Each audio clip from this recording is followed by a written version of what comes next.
Plus app, now in App Store or Google Play. You can watch it also on arenaplus.ph. Sa Arena Plus, astig sa sports. Mahilig ka ba sa sports betting habang nanonood ng laro? Narito ang Arena Plus. Manalo at manood ng live kahit saan. May libreng 50 pesos bonus pa sa unang pag-register.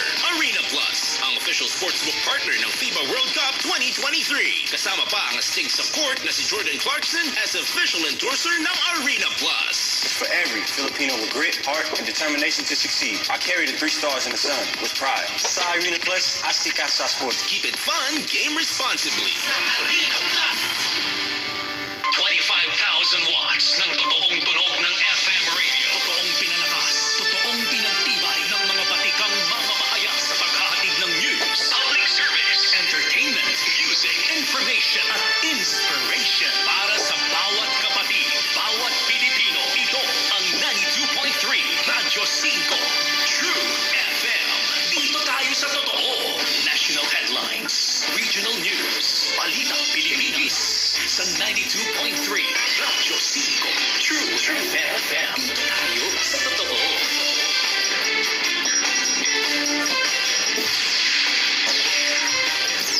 Magandang hapon, ngayon ay Biyernes, April 19, 2024. Ito ang Balita Pilipinas sa 92.3 Radyo 5 True FM. Ako po si Arnold Gray. National headlines. Dating Pangulong Rodrigo Duterte nagpahiwatig na tila gusto ngang maging susunod na presidente si Vice President Sara Duterte. Pilipinas pipirma na rin ang Visiting Forces Agreement sa bansang New Zealand. Sukat ng itlog, apektado na raw ng El Nino. Maraming manok namamatay daw dahil naman sa heat stroke. Beach sa Olongapo City, iniiwasan na ng mga turista dahil sa sobrang dugyot. Ang dahilan, kanal na tumutumbok sa dagat. Balita abroad, Israel gumanti na ng atake sa Iran. Una nilang pinatamaan nuclear facilities ng kalabang bansa. At sa showbiz, Joey De Leon nilinaw na hindi it's showtime ang pinatatamaan kamakailan sa longest-running noontime show na It Bulaga. Ang oras, kapatid, 7 minuto makalipas ang alas 5. Dako na tayo sa detalye ng mga balita. Bad shot daw kay First Lady Liza Araneta Marcos si Vice President Sara Duterte dahil sa reaksyon nito sa pambabatikos kay Pangulong Bongbong Marcos. Pero si dating Pangulong Rodrigo Duterte usap-usapan ngayon dahil sa hiling sa anak na si VP Sara kapag ito ay naging Pangulo. Narito ang report ni Radyo 5 Davao reporter Bril Montalvo. Malayo pa ang 2028 presidential elections, pero si dating Pangulong Rodrigo Duterte may hirit na agad sa anak ni si Vice President Sara Duterte. Panahon na siguro kung si Inday ang presidente, unahan na ng reforma sa yuta, kung kaganan nagdo, ihatag nilang sa mga tao. Sinabi niya yan sa selebrasyon ng Araw ng Barangay Pantaitan sa Davao City nitong Miyerkules. May nilinaw din siya sa gitna ng tuloy-tuloy na patutsada kay Pangulong Bongbong Marcos. Hindi lang daw niya sinuportahan si Marcos noong eleksyon dahil ayaw niyang masaktan ang mga kandidatong kaibigan niya. Ako dili ko oposisyon, dili ko kontra ni Marcos. Matatanda ang January 28 nang banata ni Digong si PBBM sa prayer rally sa Davao City. Dinaluhan niya ng anak na si VP Sara. Si Bongbong Marcos bangag noon, ngayong presidente na bangag natin ang presidente. May drug addict tayo na presidente. Kinabukasan, nagkita sina VP Sara at First Lady Liza sa departure ceremony ng Vietnam trip ng mag-asawang Marcos. Magkatabi sila sa upuan, pero kapansin-pansing hindi nagbabatian. Nilagpasan din ni First Lady si VP Sara na kausap noon ng Pangulo. Sa panayam sa kanya ni Anthony Taberna sa tune-in kay Tunying, sinabi ni Liza ang hinanakit kay VP. I mean, for me, nasaktan ako because my husband will do everything to protect you. You ran together, di ba? Sama-sama tayo babangon muli. Pupunta ka sa rally, tatawagan yung presidente mong bangag. Di ba, you're going to laugh? Tama ba yan? Even Lenny never did that. Hindi naman malinaw kung natawa nga talaga si VP sa event. Pero sabi ni First Lady, Budget din sa akin. natanong din sa panayam kung ano ang mensahe ni First Lady sa lahat ng kanilang kritiko. Ang sabi niya lang, bring it on. Hindi rin daw siya bababa sa level ng mga ito. Para sa One Page, Bril Montalvo, News 5. Pinangunahan ni Pangulong Bongbong Marcos ang paglulunsad ng National Fiber Backbone Phase 1. Dinisenyo ito para mapalawak pa ang internet access sa bansa na makatutulong para sa iba't ibang ahensya ng gobyerno. Sa Phase 1 pa lang, 14 na probinsya na sa Northern at Central Luzon kasama na ang Metro Manila, 4 na BCDA Eco Zones at 2 nation government data centers ang masasakop nito. Ang ibig sabihin, inaasahan na magiging high-speed na ang internet service dito. Tataas din umano ang operational capacity ng nasa 346 government agencies kung saan inaasahan na 145 million pesos ang potential savings nila kada taon. Inaasahan na matatapos ang susunod na 5 phases ng programang ito sa taong 2026. Sumugod sa embahada ng China sa Makati ang ilang militanteng grupo para manawagang igalang ang United Nations Convention of the Law of the Sea o UNCLOS. Ayon sa mga nagprotesta, hindi dapat igiit ng China ang sinasabi nilang gentleman's agreement noong Duterte administration. Walang humarap na mga taga-embahada ng China sa mga rallyista pero ayon sa grupo, ayos lang basta nailhad nila ang pagkondena sa gawain ng China sa West Philippine Sea. Suportado naman ng grupo ang hakbang ng kasalukuyang administrasyon sa usapin ng West Philippine Sea para maprotektahan ito sa anumang hangad na destabilisasyon. Naging mapayapa naman ang protesta na maaga ring natapos. Nakatakda namang pumirma si Pangulong Bongbong Marcos at ang Prime Minister ng New Zealand kaugnay ng Visiting Forces Agreement sa pagitan ng dalawang bansa. Kasunod ito na naging pagbisita ni New Zealand Prime Minister Christopher Luxon sa bansa kung saan nakapulong niya si PBBM. Nagkasundo ang dalawang lider na magtutulungan para palakasin pa ang depensa na magkabilang panig sa pamamagitan ng Visiting Forces Agreement. Kabilang din sa napagkasunduan ang Mutual Logistics Supporting Arrangement bago matapos ang taon.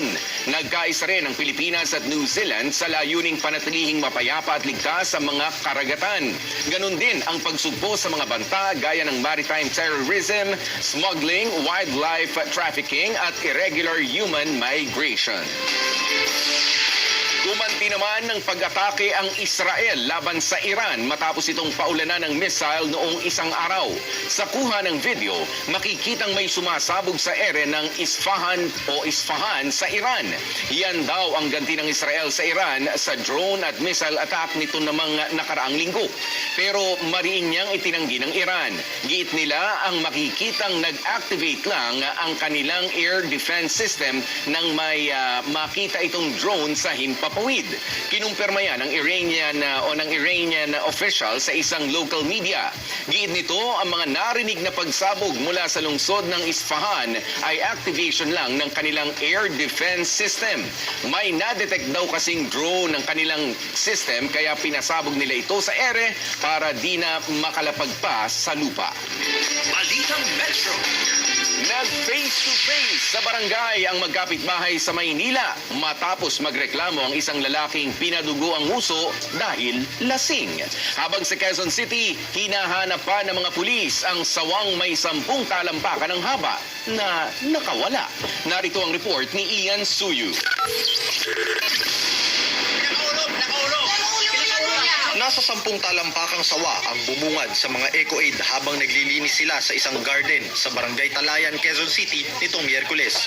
Pumulupot pa ito sa isang stick para mahuli. Nagtulong-tulong na ang mga residente dahil sa haba ng ahas. Unang dinakma ang ulo nito hanggang mailagay sa sako. Pagsabi ng kasama ko na, Kuya may ahas, paglingon ko, nandito na po sa likod ko, yung sawang yon.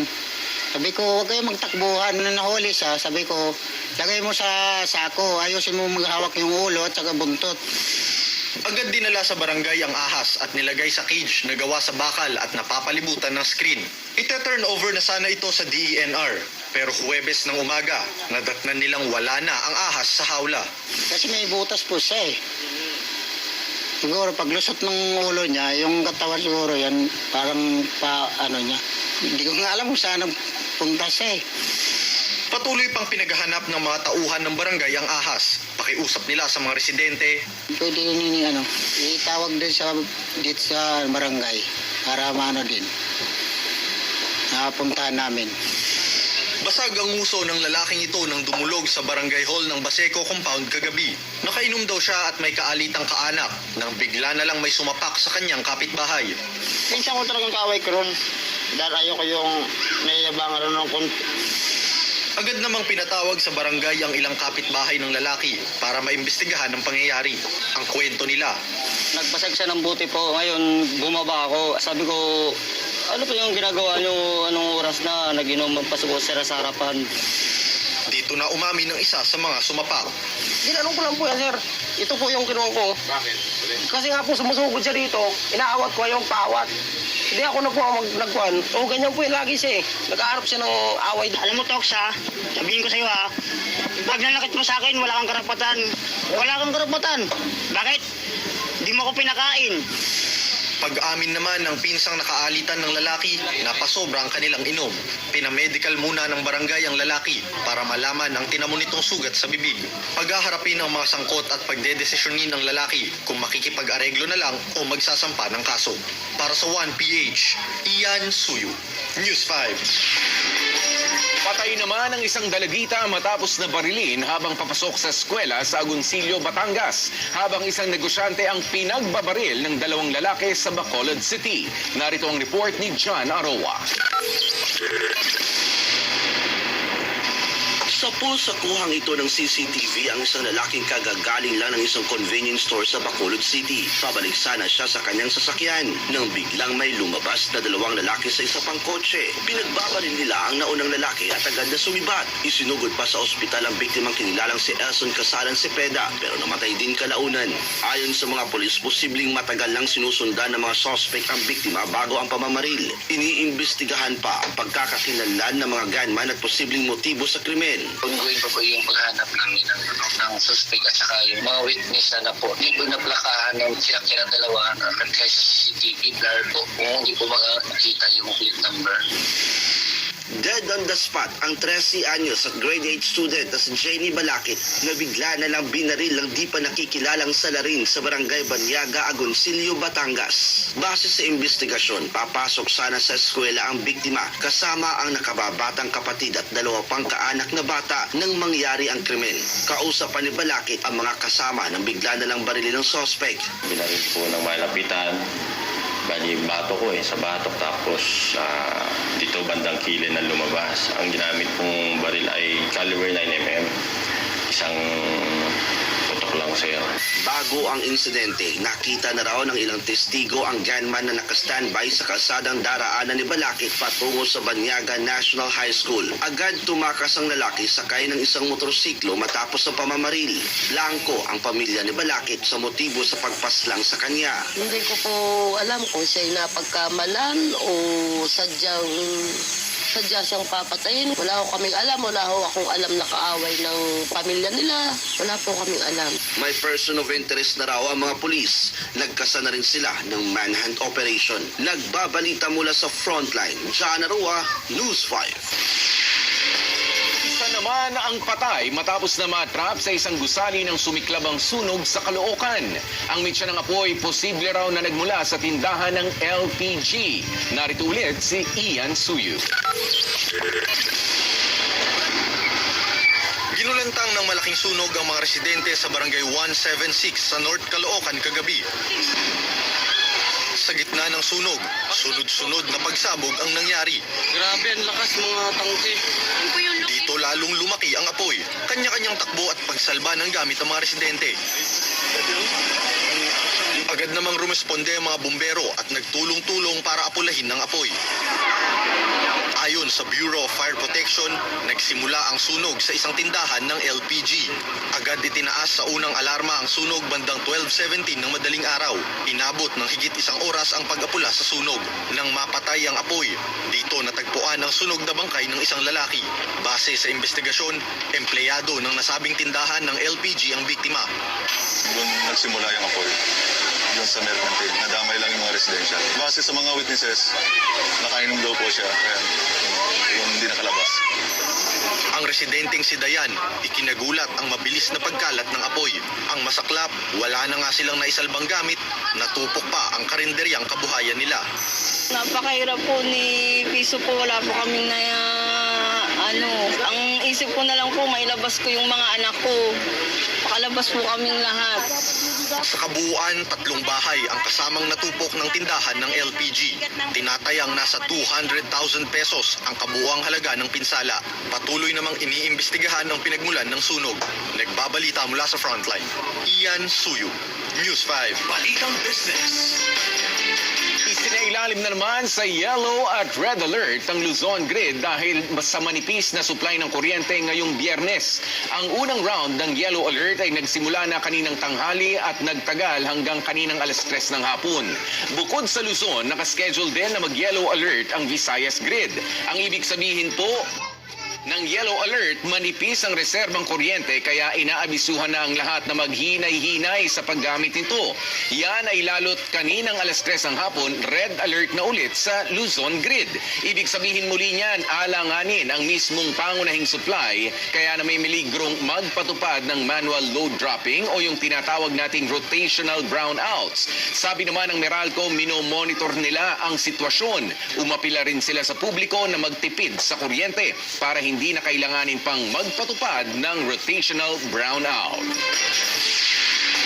Problemado naman ang mga nagmamanok o poultry raisers sa bansa dahil sa epekto ng El Nino. Sa sobrang init daw kasi ng panahon, nawawalan daw ng ganang kumain ng mga manok na nagre-resulta sa pagliit ng itlog ng mga manok at mababang egg production.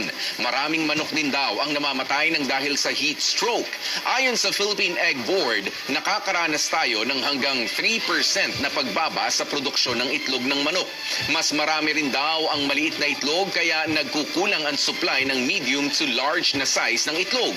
Sa ngayon, ang ginagawa raw na paraan ng mga poultry raisers ay ang paglalagay ng industrial fans at paglalagay ng aircon sa mga manukan.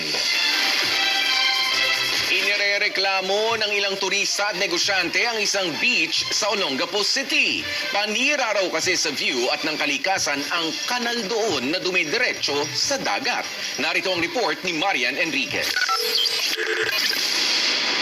May dagat nga, pero paano ka makakapag-swimming kung ganito naman ang katabi? Sa beachfront na ito sa Barangay Barreto sa Olongapo City, Zambales, kapansin-pansin ang umaagos na maruming tubig sa drainage na diretso sa dagat. Mapurak, malumot at may basura pa. Makikita pa ang isang lalaking ito na naglilinis ng basura at sabay itatapon ang mga nakuha mismo sa may lagusan ng kanal. Dismayado tuloy ang mga turista. Kung may jebs or what yung dumadaloy. So, kawawa naman si dagat, kawawa pa'y naliligo, di ba? Yung amoy niya is amoy labak. Mabaho siya. Yes, amoy labak siya kumpara dun sa area na yun na wala naman siyang amoy. Kadalasan kapag ganitong summer, napakarami raw ng mga turista ang bumibisita rito. Pero ngayon, kapansin-pansin na tila iniiwasan at wala nang lumalangoy sa bahaging ito ng dagat. Hindi lang mga turista ang nagrereklamo, maging ang resort sa tabi ng kanal. Siyempre, pag naamoy nila yun, parang inconvenience sa part nila yung kakain sila sa restaurant namin. Tapos biglang meron silang maamoy na hindi maganda. Siyempre, nakakasira din ang appetite yung ano. Kahit nga ang isang lokal sa lugar, 2 years ago na nang huli siyang nag-swimming sa katapat na dagat. Hindi ko masabi yung baho eh. Amoy Poso Negro, may kanal. Paglabas naman sa main highway, makikita ang sementong nakatakip sa kanal kung saan dumadaloy ang tubig. Ayon sa DPWH, posibleng galing sa mga kabahayan o establishment sa lugar ang maruming water discharge. Ayaw naman daw ng Olongapo LGU na matulad sila sa pagpapasara noon sa Boracay para sa rehabilitasyon. Kaya paiimbestigahan na nila kung saan posibleng nanggaling ang lumalabas na maruming tubig sa kanal. Either nanggagaling doon sa establishment yung wastewater or nanggagaling siya doon kasi may natural creek kasi yan, and unfortunately may mga tumira na rin sa paligid ng mga creek, so we have to ensure na yung mga waste din nila hindi doon dumediretso. Para sa 1PH, Marian Enriquez, News 5. minutes after 5 p.m. Yan po ang tamang oras, mga kapatid. Abangan ang iba pang detalye ng mga balita sa ating pagpapalita. Balita Pilipinas sa Pilipinas. Magbabalik ang Balita Pilipinas. Ang oras, 5:24. Ang oras sa Radyo 5 True FM ay hatid sa inyo ng Dunkin, pasalubong ng bayan. Ipagsigawan ang pinagdadaanan. Why hold back? Kung makakagaan naman ang kalooban. Si Nora, sabi niya, shoutout sa sarili ko na kailangan ko bigyan ng lakas ang sarili ko kasi pagod na ako. Sabihin na yan sa inyong chika tita, Laila Chikadora. Kaya kayo mga bagets kayo ha, makinig kayo kay Tita El, makinig kayo kay Tita Laila. Yang mga nanay nyo, mahalin nyo yan ha. Shout out! Lunes hanggang Biyernes, alas 8 hanggang alas 9:30 ng gabi. Para sa mga mensaheng kailangang ipagsigawan, mag-shoutout na sa 92.3 True FM. Nagbabalik ang Balita Pilipinas. 5:26, tuloy na po tayo sa detalye ng mga balita. Nakapagpiyansa na ang may-ari ng sikat na paresan sa Maynila na si Deo Balbuena o mas kilala bilang si Diwata matapos ngang arestuhin ng mga pulis. 3,000 piso ang ibinayad na piyansa ni Balbuena para pansamantala siyang makalaya. Para yan sa kasong slight physical injury na isinampas sa kanya noon pang 2018.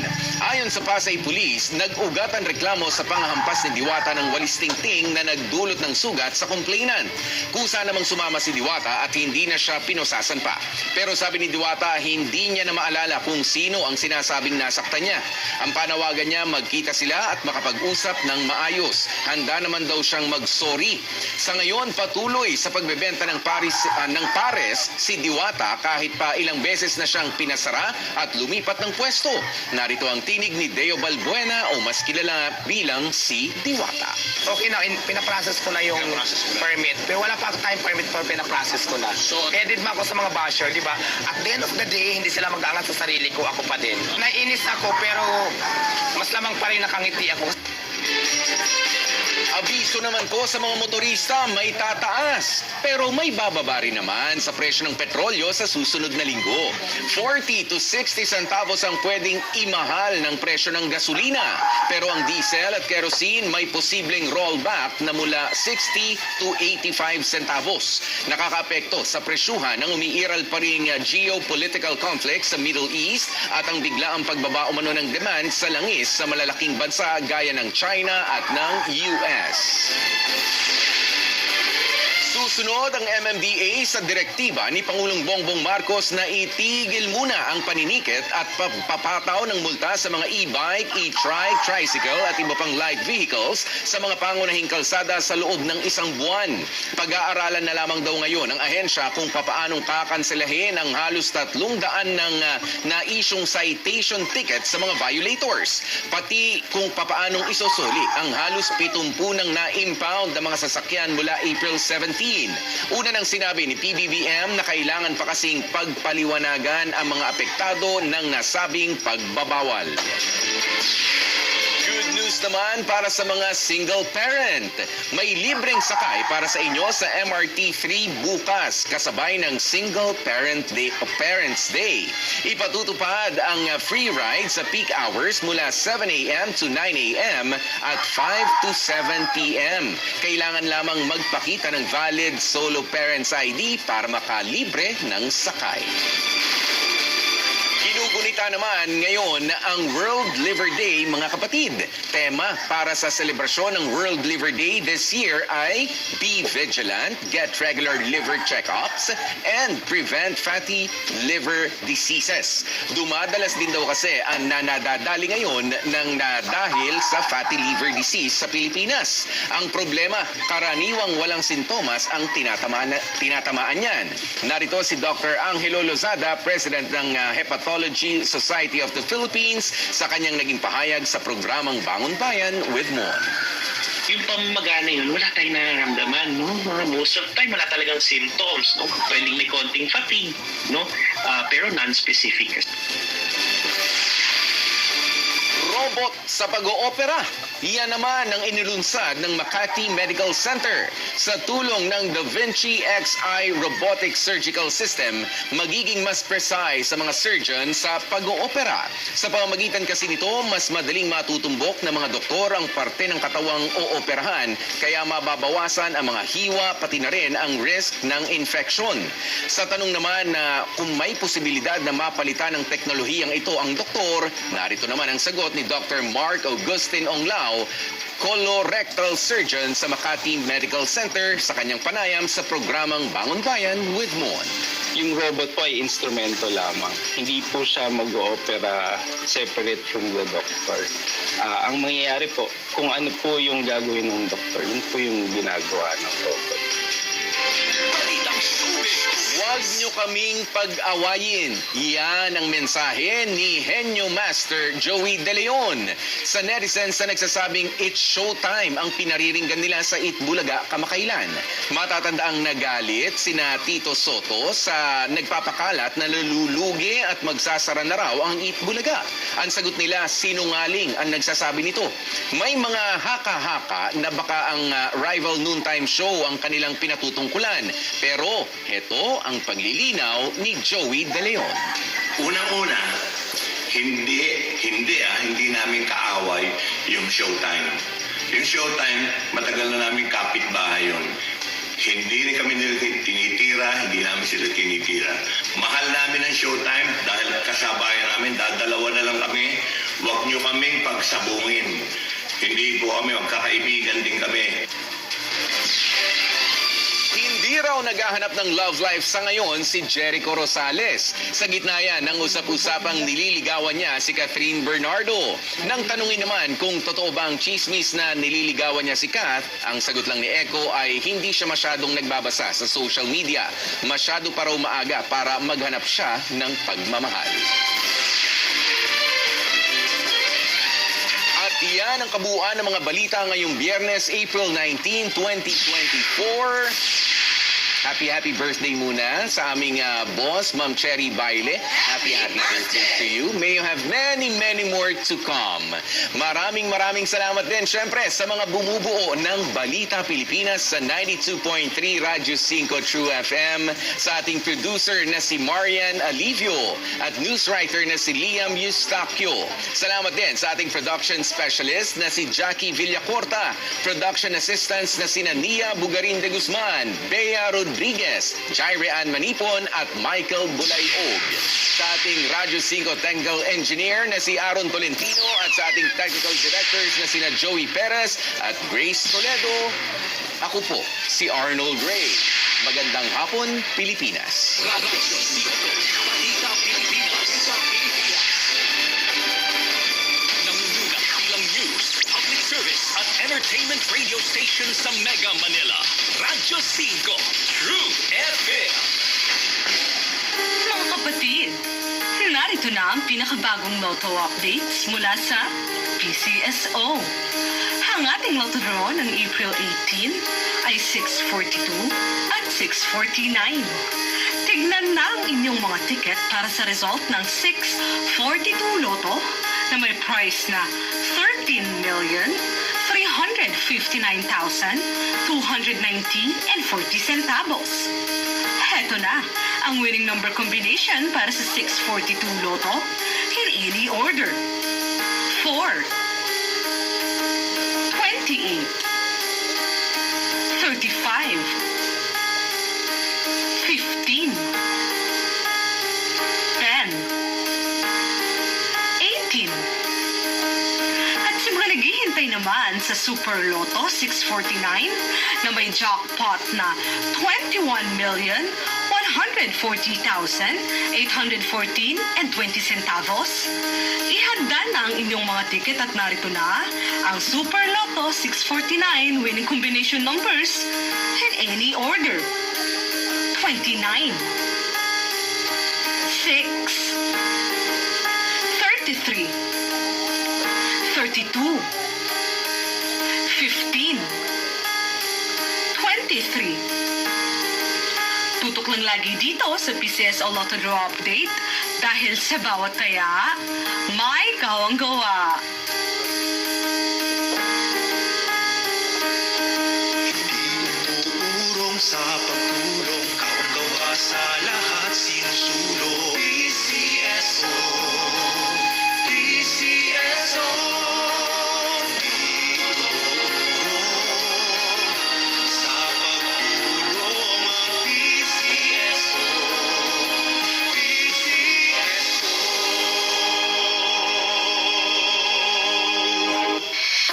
sigawan ang pinagdadaanan. Why hold back? Kung makakagaan naman ang kalooban. Si Nora, sabi niya, shoutout sa sarili ko. Naku, kailangan ko bigyan ng lakas ang sarili ko kasi pagod na ako. Sabihin na yan sa inyong chika-tita, Laila Chikadora. Kaya kayo mga bagets kayo ha, makinig kayo kay Tita El, makinig kayo kay Tita Laila. Yang mga nanay nyo, mahalin nyo yan ha. Shoutout! Lunes hanggang Biyernes, alas 8 hanggang alas 9:30 ng gabi. Para sa mga mensaheng kailangang ipagsigawan, mag-shoutout na sa 92.3 True FM. Totoong abot na abot ang 92.3 True FM. Saan man may Pilipino, saan mang panig ng Pilipinas. Sundan ang @Radyo 5 True FM sa aming social media accounts at mag-subscribe sa YouTube, Facebook, TikTok, Instagram at sa X o Twitter. Radyo 5 True FM. Tunay na kapatid. Maaasahan on air at online. Dito tayo sa totoo. Dito tayo sa totoo. Ang Radyo 5 True FM News Update ay hatid sa inyo ng Arena Plus. Sa Arena Plus, astig sa sports. Download Arena Plus app. Now in App Store or Google Play. You can watch it also on arenaplus.ph. Bingo Plus. Bingo sa saya. Plus sa panalo. Visit the official Bingo Plus website at bingoplus.com to learn more. Narito ang Radyo 5 True FM News Update. Pinangunahan ni Pangulong Bongbong Marcos ang paglulunsad ng National Fiber Backbone Phase 1. Dinisenyo ito para mapalawak pa ang internet access sa bansa na makatutulong para sa iba't ibang ahensya ng gobyerno. Sa Phase 1 pa lang, 14 na probinsya na sa Northern at Central Luzon kasama na ang Metro Manila, 4 na BCDA Eco Zones at 2 Nation Government Data Centers ang masasakop nito. Inaasahan na matatapos ang susunod na 5 phases ng programang ito sa 2026. Ginagawa raw ito ng pamahalaan para isulong ang digitalization at internet access sa mga kalakalan at transaksyon. At yan ang balita, ako si Arnold Ray para sa Radyo 5 True FM. Dito tayo sa totoo. Ang Radyo 5 True FM News Update ay hatid sa inyo ng Arena Plus. Sa Arena Plus, astig sa sports. Download Arena Plus app. Now in App Store or Google Play. You can watch it also on arenaplus.ph. Bingo Plus. Bingo sa saya. Plus sa panalo. Visit the official Bingo Plus website at bingoplus.com to learn more. Ang oras, 5:37. That time check was brought to you by Bingo Plus. Download Bingo Plus app now at Google Play or Apple App Store for a chance to win more than 75 million pesos jackpot prize. Visit Bingo Plus official website at bingoplus.com to learn more. With Bingo Plus, bingo sa saya, plus sa panalo. Totoo sa paghahatid ng balita, impormasyon, serbisyo. Totoo sa'yo, 92.3 Radyo 5 True FM. Dito tayo sa totoo. Rin, Marcos, nandun din. So magtataka ka, bakit si Senator Amy, parang hindi natin nakikita doon pag nagpo-post siya ng picture. So palagay ko isa yun doon sa mga pinaguhugutan ng tanong ni Tunying. Palagay ko lang naman kasi syempre tanong ni Tunying yun. No? Pero ang ano doon, sinasabi niya ay may group chat din. Yes. May group chat So, din. so hindi na siguro kailangan mag-reach out one by one kasi nga may group chat. Yes. Na kita nyo na lahat. O, ito yung invitation. At saka may sinasabi siyang not crossing the line. Ano nga ba yun? Di ba? About Yung kay parang, Senator, sige. yung about kay Senator Marcos na parang, yun nga, in-explain niya na may group chat naman, pero she knows kung kailan dapat hindi mag-cross Oh, eto ng sabi line. niya, maybe you should ask her. I'm just the outlaw. I know what line not to cross. Oh, yeah. Kasi si VP daw nag-cross ng line eh. Ay. Yung pag-attend ng prayer rally. Ay, pero hindi natin alam kung talagang tumawa ha. Kasi yung sinasabi ni FL na tumawa daw natawa daw. Sabi niya nung camera pumunta dun kay, or nag-focus kay VP, tumawa daw. So kaya siya nasaktan. Sabi niya, hindi ko pa nakita yung video mismo. Okay, so some other mga parts na I mean, kayo na bahala, manood kayo mag-judge o kaya ay ang importante buo nyo kasi siyang mapanood para makita niyo yung context. Isang oras yun, mga kapatid. 1 hour siya. Anyway, sa akin, takeaway ko bilang ako'y nanood kanina, no, before Christopher Minute, ako'y nanonood niya ng lunch.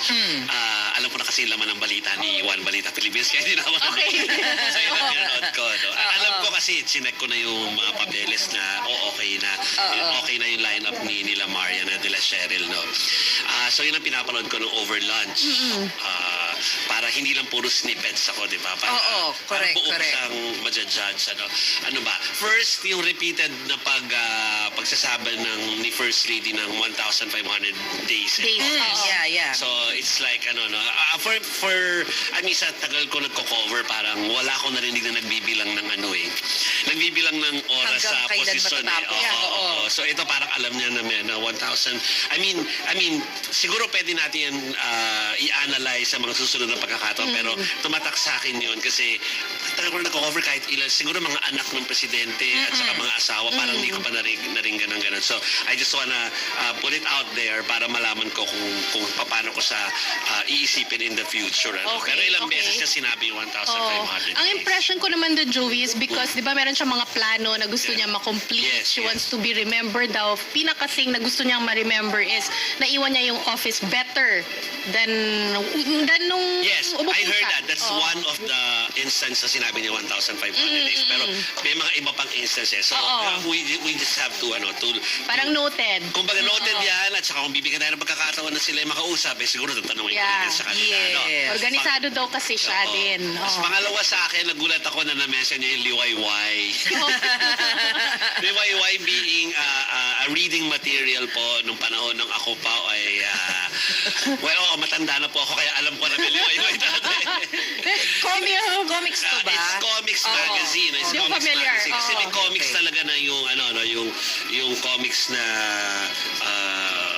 para mga tapusan ng mga wakasan para. So yung liwayway is ganun din, may ganun siya, tapos meron din siya may mga articles din. Okay. So it's liwayway. Pero yan yung mga talagang siguro 70s and 80s, baka 60s pa nga, 70s and 80s at least yung naabutan ko. Talagang babasahin yan ng masa. So hindi mo maintindihan. Parang I wasn't just expecting it from her kasi parang, the New York thing. Parang basa siya ng liwayway. Diba? Ang kapanahunan niya. Basta ang isa naman tumatak sa akin na quote niya, I don't make suntok my husband. I don't... Hindi kasi di ba tinanong siya ni Tonying yung tungkol daw sa allegedly pagiging under ni PBBM. Yes. So doon niya sinabi yun na I don't make suntok my husband. Natawa siya doon no? Ang tumatak naman sa akin yung sinabi niya about VP Sara, yung sa departure. Diba? Sabi niya, I snubbed her, I'd do it again. Yung parang, anong sinabi niya, parang nagparinig pala siya doon. Entitled politics daw kasi. Malay na may bumati daw sa kanya na parang something like, you look beautiful today. Tapos sabi niya, no, I look bangag. Kasi bangag daw was the word of the day. Kasi parang the banat, naging taglish din. Yung banat ni former President Rodrigo Duterte happened a day before that, di ba? Tama ba? Kung tama yung pagkakaalala ko, di ba? Kasi nangyari yung parinigan at isnaban nung departure ceremony ni PBBM going to Vietnam. So, napansin na teka, magkatabi si First Lady at saka si VP Sara sa upuan, pero di sila nag-uusap. Yeah. Okay, so maraming laman yan. Again, sinabi namin tatlo, it's about an hour. Hindi naman namin na-hard sell si Tony, dahil wala naman ibang source kundi yung interview niya na yun. So, if you wanna watch it, o kaya yung mga reports na i-wrap up yan sa susunod na oras because it's prime time news na after our program. Sige po, panoorin niyo. Pero, kasama po dyan yung kanyang pagtalakay tungkol kay Sasot. Meron din po about Maharlika. May isang Maharlika is a vlogger. So in-address din po na yan. So lahat po yun ay nandoon. Hindi na namin masyadong i-detalye, i-quote, papanoorin lang niyo. Pero mamaya meron kami makakausap para naman malaman natin kung ano yung repercussion repercussion nitong mga pahayag na ito. Tapos a day after ng mga pahayag na yan, na by the way, ang interview na happened before the US trip. it was taped before the US trip and after ng James concert. Yung concert, James Taylor. Taylor James concert. Taylor. Yes. So parang yun yung timeline niya. So may nangyari kagabi, nilabas na po yan kahit late na tayo. Hindi ko na nung nakita ko yung message ni Mase, hindi ko na hinintay. Sabi ko bukas ako Ako tutulog. Pero, Ako natulog ako eh. pero kinabukasan, agad po ay meron ng eksena doon sa PNPA na beso-beso. So, tingnan natin kung saan pa, kung may epekto na nga ba o merong mas mabigat na epekto ito in the coming election. Tingnan po natin yan. Mamaya pag nakausap natin yung atin pong eksperto sa mga bagay na politika. Okay? O, pero magpasada na daw tayo. Pasada ng balita. Siyempre, mainit ang politika, pero puntahan muna natin yung mga talaga nakaka-apekto po sa ating mga kababayan. Talaga tulad po ng mga paglit ng itlog. Ay, oo. Mainit. Susme. Itlog na literal ho, hindi po kami nagpapaka-green dito. Pero mamaya we'll explain that, mga kapatid. Pero puntahan natin iba pa, like yung brownout. Kaya bang i-predict yan, ang sabi nila?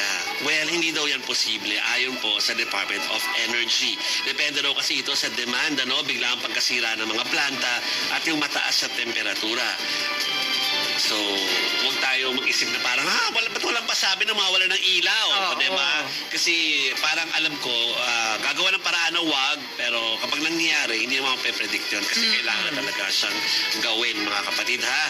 O, puntahan natin yung mga datos tungkol sa ating, mga red or yellow alert na yan. Sa Luzon po, nanatili ang red at yellow alert status ngayong araw. Ayon po yan sa NGCP. 11 na power plants pa rin kasi ang nakaranas po ng force outage. Habang sa Visayas, may yellow alert din dahil 15 na po ang pumapalya na power plants. Okay, before we proceed to the next item, remind ko na, nakikita ko kasi we've been reporting lahat ng mga programa natin sa hindi na sa News 5, kundi pati sa One News and 1PH, yung schedule ng yellow and red alert.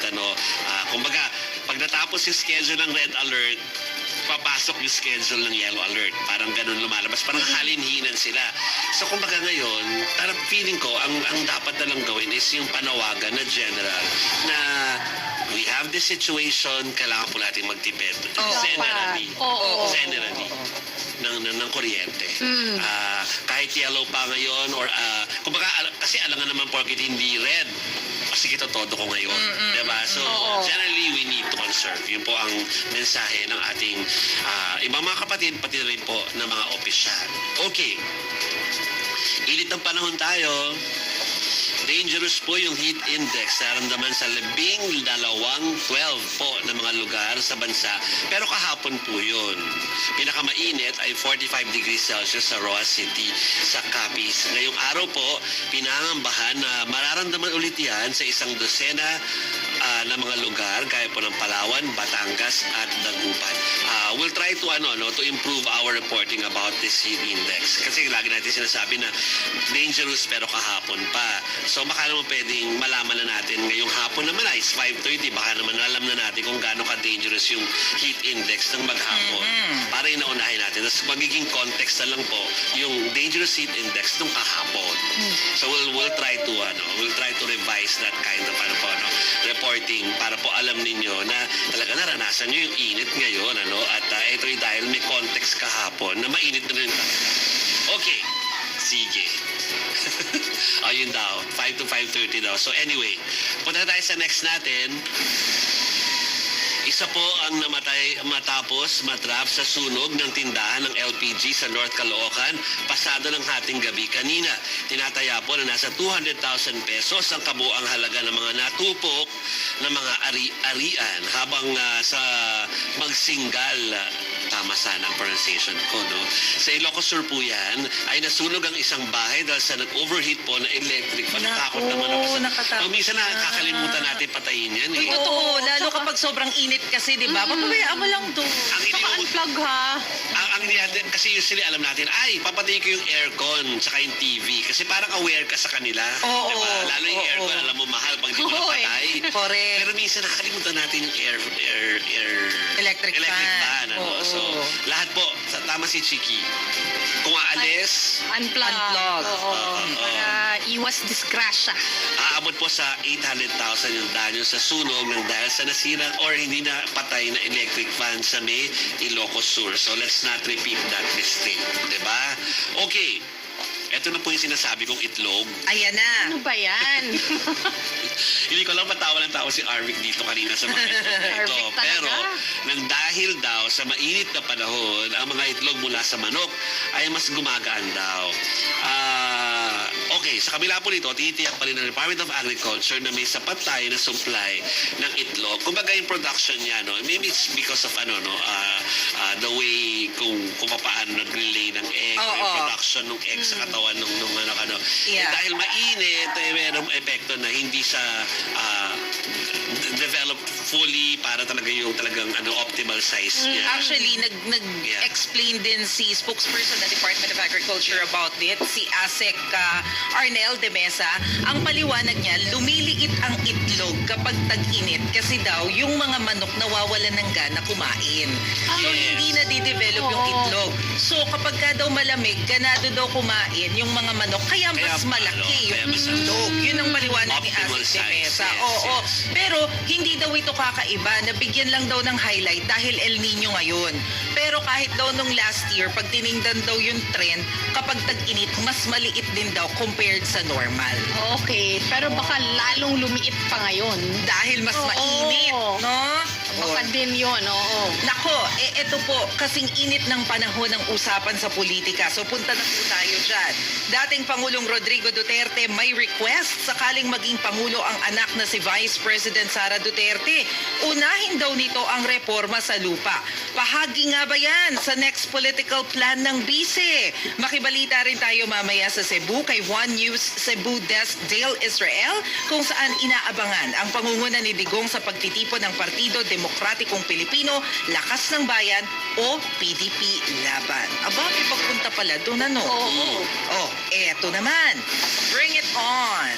Yan ang hamon ni First Lady Liza Marcos sa pamilya Duterte at iba pang ayaw silang tigilan sa pambabatikos. Naniniwala raw kasi siya sa karma at nagiging mas pangit ang mga nang aaway. Aminado rin daw ang First Lady na dinedma niya si VP Sara Duterte na pipikon din daw siya tuwing inaatake ang mga anak niya pero hindi raw siya magsasampa ng anumang kaso. Ito rin pala yung sinabi ni First Lady dun sa YouTube interview ni Tunying no na buti pa tayo, cute pa rin tayo. Something like that. Kasi they're getting uglier daw. Yung kung ano-anong sinasabi. Ay, nako, eto. Good news ha. Sana maramdaman talaga natin to. Mas mabilis na internet. Pangulong Bongbong Marcos pinangunahan ang paglulunsad ng National Fiber Backbone Phase 1. Sa ilalim nito, mas mapapalawak pa ang internet access sa bansa na makakatulong sa mga ahensya ng gobyerno. Fiber Wi-Fi services inilunsad din sa lahat ng NAIA terminal.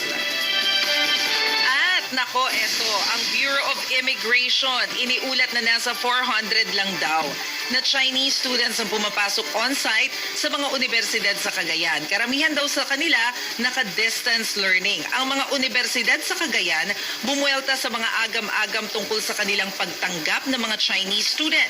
Giit nila nakaka-insulto raw sa kanila ang pagtataka ng ilan kung bakit maraming Chinese ang piniling mag-enroll sa kanila. Okay, mga kapatid, usaping petrolyo. Panibagong taas-baba sa presyo ng petrolyo, posible next week na po yan. Ayon sa Department of Energy, inaasahan ang rollback ng hanggang 85 centavos sa kada litro ng diesel at kerosene. Pero sa gasolina, posibleng may dagdag na hanggang 60 centavos kada litro. Dahil pa rin ito sa gulo sa Middle East at pagtaas ng demand sa China at Amerika. 3 Pinoy kabilang sa mga namatay sa matinding pagbaha sa Dubai nitong linggo lang. Ang 2 sa kanila na suffocate daw matapos matrap sa sinasakyang kotse. Habang ang isa nahulog sa sinkhole ang minamanehong kotse pala yung nahulog sa sinkhole. Ayan po mga kapatid. Opening ceremony ng 2024 Paris Olympics magtatagal daw ng 4 na oras. Isasagawa raw ang grandiosong parada sa Seine River kung saan nakasakay sa 80 bangka ang nasa 205 na delegates, mga kapatid. Ang Signal din ang official media partner ng Philippine Olympics Committee. Yay! At eto, napag-usapan natin to kahapon pero ito yung update. Joey De Leon, nilinaw na hindi pinaparinggan ang noontime show na It's Showtime. Mahal nga raw nila ang matagal na nilang kapitbahay. Ang hamon niya raw na pagtagal ng 15 years para sa mga may programa sa social media na panay ang paninira sa Eat Bulaga. Actually, yan din naman yung mensahe natin. Not even because of this latest nakaguluhan.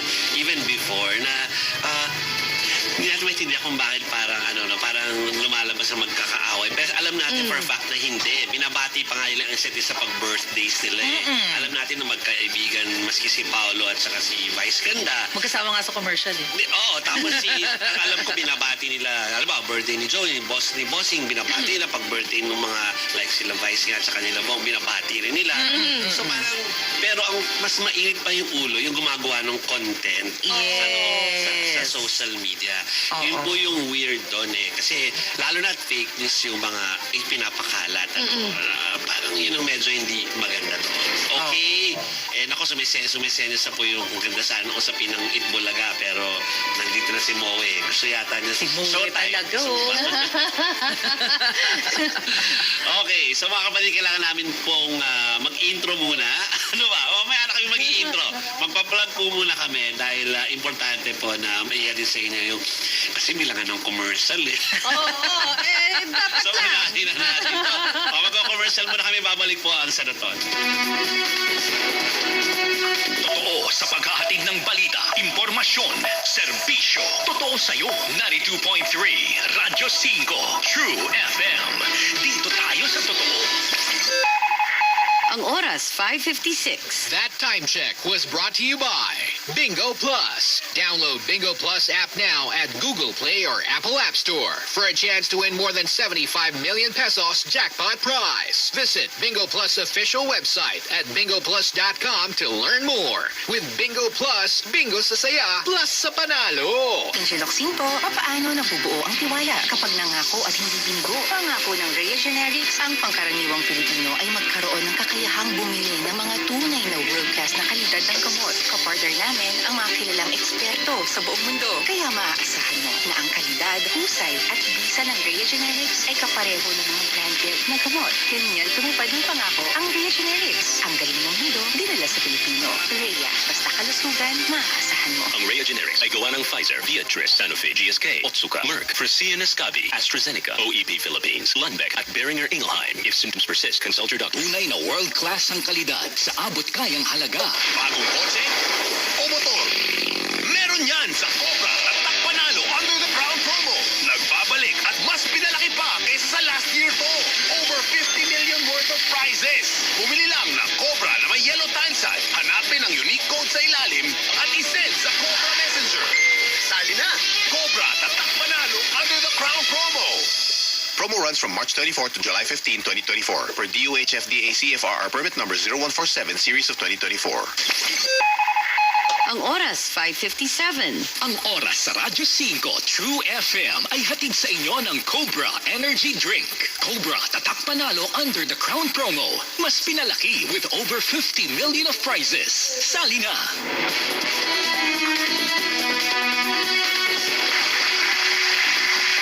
Before kami mag-intro, may babatiin kaming tatlo. Pero go ahead, Masay, mauna ka na. Nako, babatiin ko na ang may pinakamagandang tinig sa Radyo 5. Si Miss Cherry Baile. Happy birthday, Miss Cherry. Miss Cherry, happy birthday! Happy birthday! So, malawak po ang ating lamesa para sa pansit. Kaya pinagawa ni Miss Cherry itong table natin, di ba? Para kasya-kasya lahat. Ay, oo naman. Okay. Happy birthday. Happy birthday, Cherry Baile. Happy birthday. Ay, oo nga, Cherry si Baile. Gretchen din. Happy birthday. Happy birthday. Okay. Yan. Okay, kami po ay mag-welcome sa inyo para tuloy-tuloy ang ating usapan. Dahil bawat balita po ay may iba't ibang mukha, iba't ibang anggulo. Paano nga ba matutunton ang totoo? Kaya ating himayin ang mga issue sa bansa dito sa 1PH. Ako po si Maricel Halid. Ako po si Chicky Verhel. Dito bawal ang fake news. Dito tayo sa totoo lang. Kami po ang 1PH, teleserbisyo para sa Pilipino. Ako po si Joey Francisco. Kayo po ay nakatutok sa Signal Channel 1. Kung hindi pa, ay maging subscriber na po kayo ng Signal. Napakadali lang. Look into your TV sets po. And tayo rin po ay nasa Facebook and YouTube. Naka-livestream po tayo dyan. Pwede po kayong mag-comment dyan. Basta maayos babasahin namin. Kahapon nga, may comment yung troll. Binasa ko. Maayos naman niya kasi sinabi. Diba? So, pwede po yan. Basta wag lang po kayong wala yung mga bawal sa batas. Ha? O, saan pa tayo mas? Nako, pwede nyo rin po kaming mapanood sa Signal Play app. Pumunta lang po kayo.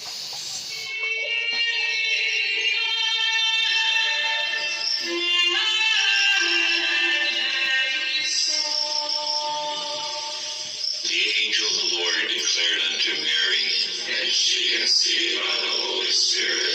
Hail Mary, full of grace, the Lord is with thee. Blessed art thou among women, and blessed is the fruit of thy womb, Jesus. Holy Mary, Mother of God, pray for us sinners, now and at the hour of our death. Amen. Behold the handmaid of the Lord. Be it done unto me according to thy word. Hail Mary, full of grace, the Lord is with thee. Blessed art thou among women, and blessed is the fruit of thy womb, Jesus. Holy Mary, Mother of God, pray for us sinners, now and at the hour of our death. Amen. And the Word was made flesh, and dwelt among us. Hail Mary, full of grace, the Lord is with thee. Blessed art thou among women, and blessed is the fruit of thy womb, Jesus. Holy Mary, Mother of God, pray for us sinners, now and at the hour of our death. Amen. Pray for us, O Holy Mother of God, that we may be made worthy of the promises of Christ. Let us pray. Pour forth, we beseech thee, O Lord, thy grace into our hearts, that we to whom the incarnation of Christ thy Son was made known by the message of an angel, may by his passion and cross be brought to the glory of his resurrection, through the same Christ our Lord. Amen.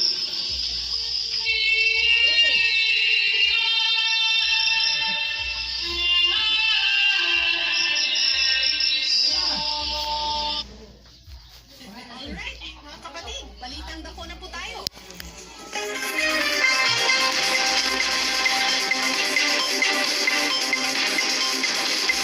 Alright, Dale, Israel, ang ating One News Cebu desk dyan sa Cebu nga, Cebu desk nga.